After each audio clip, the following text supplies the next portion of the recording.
Yo, what's up mga idol? Video for today.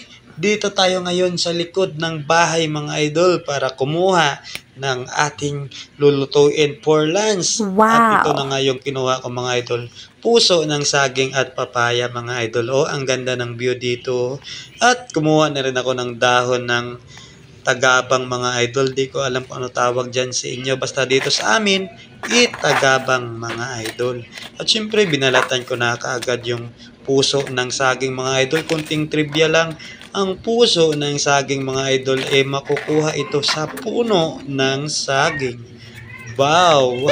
At agad ko na nga ito inid-id mga idol o hiniwa ng maliliit para mabilis maluto mga idol. At isinunod ko na rin dyan yung papaya mga idol. Siyempre, binalatan din natin. At kunting trivia din sa papaya mga idol. Ito ang gulay na hindi natunawan mga idol. Tingnan nyo yung laman loob ng papaya. Yung loob ng papaya, puro bilog-bilog pa yan. At agad ko na rin hiniwa ito mga idol.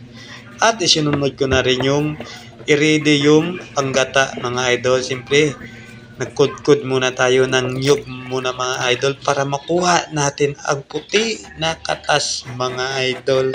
Kunting trivia din mga idol. Ang niyog mga idol ay makukuha ito sa puno ng niyog ng kapitbahay mga idol. Wow!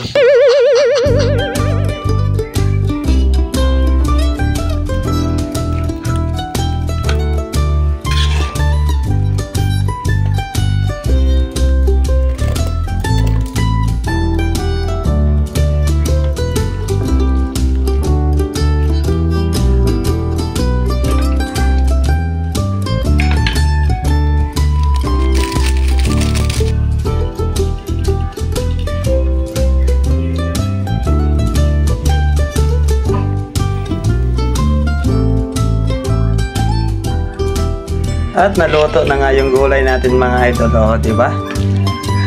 Makakatipid na naman tayo sa ulam ngayon, saka healthy pa.